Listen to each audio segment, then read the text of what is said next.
Nonoy Neri at Astrolabia naghiwalay na, Jose de la Cruz pinalitan bilang manager ni Casimero at organisadong galawan para bumagsak si Cuadro Alas na aamoy ni Kuyang Joseph.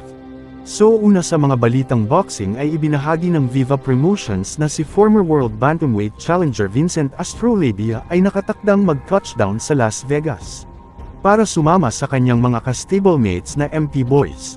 Nangangahulugan ba ito na ang common coach ni na Astrolabia at Casimero na si Coach Nonoy Neri ay papalitan na ni Coach Bobby McCroy bilang head trainer?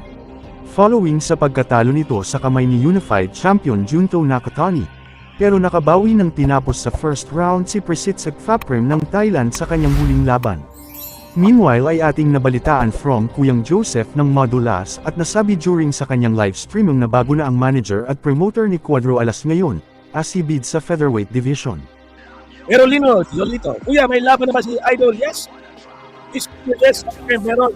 Meron po tayong bagong manager, bagong promotion, at bagong laban na. Title fight ba at next laban Tata o Eliminator? Bagong promotion, baka bigyan siya ng tune-up. Okay. Just to test the water. And then, promise 3 fight, 1 year. The rest, hindi hawak yan to that situation. Yes, I'm sure na Japan yan. I'm sure na after October yan, bago maban.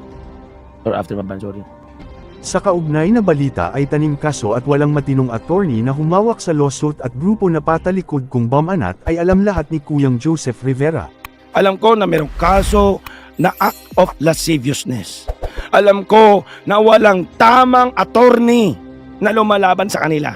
At alam ko rin na walang taong grupo na totoong sumama sa likod nila katulad ng mga Golem Colorum.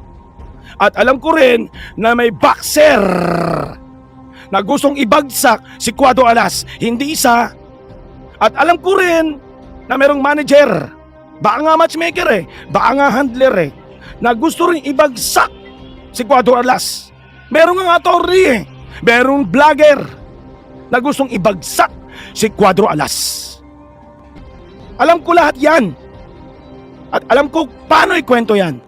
Pero alam ko hindi ko kailangan pangalanan isa't isa.